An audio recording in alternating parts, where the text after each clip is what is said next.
После тщательного анализа новой системы анимации под названием AnimGraph 2 выяснились новые интересные подробности о будущих обновлениях в игре. Почему разработчики решили выпустить его сырым, какие плюсы нас ждут в ближайшее время и какие минусы мы получим. Ну а также некоторые подробности об эволюции еженедельных миссий и магазина Арсенал и его контенте. Так что приготовились внимательно слушать, смотрим спонсора и погнали!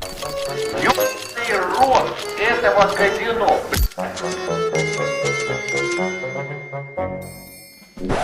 Зачем тратить деньги впустую, если можно купить скин на CS Money?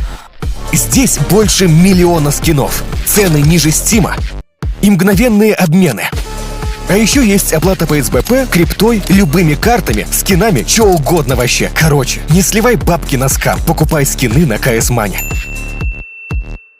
Пожалуй, начну сразу с плохого. Следующее крупное обновление будет ближе, чем мы думаем. Ведь со слов разработчиков, игра находится только в процессе перехода на новую систему анимаций. На данный момент мы получили систему только для вида от первого лица и для куриц. Остался, соответственно, вид от третьего лица и анимации для меню игры. И это, разумеется, приведет к еще более критичным проблемам. Ведь в структуре от третьего лица куда больше процессов, которые влияют на геймплей. Но в этом также есть и много хорошего. Несмотря на то, что разработчики еще не завезли новую систему для третьего лица, мы уже получили обновленную структуру моделей для них, из которых можно понять, что разработчики заранее продумывают многие аспекты. К примеру, в случае каких-либо багов в игре, связанных с хитбоксами, реакцией на урон и прочими визуальными аспектами персонажей, теперь они могут фиксить это чуть ли не в один клик. По крайней мере, так задумывалось, исходя из новых файлов. Следующим плюсом должны стать новые анимации, которые, я надеюсь, принесут больше деталей по типу торможения игрока в пространстве и, возможно, отзеркаливания при смене руки, как это сделано от первого лица. Да и в идеале неплохо бы добавить анимацию осмотра оружия со стороны. Да, понимаю, запросы у меня нехилые, но прикол в том, что все это может оказаться вполне реальным.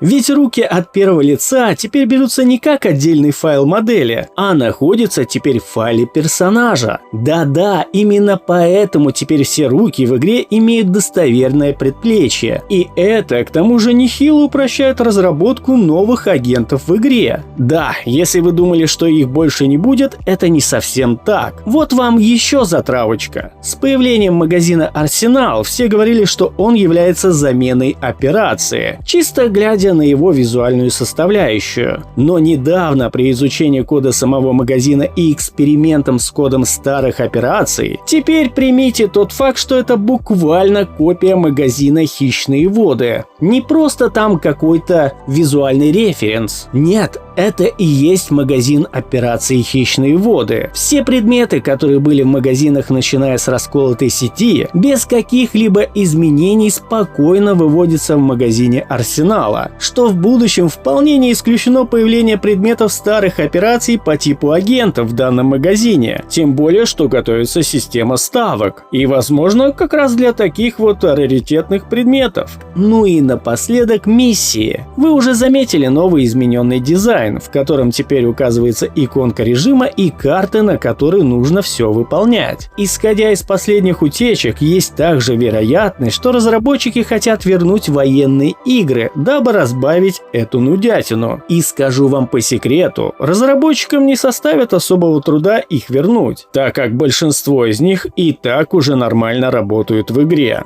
Ну и вдобавок, оказывается, к награде XP может появиться ускоренный буст для получения звезд магазина Арсенал. Вот такие вот дела, ребята. Ну а на этом у меня все. Всем огромнейшее спасибо за просмотр. Всем пока и удачи!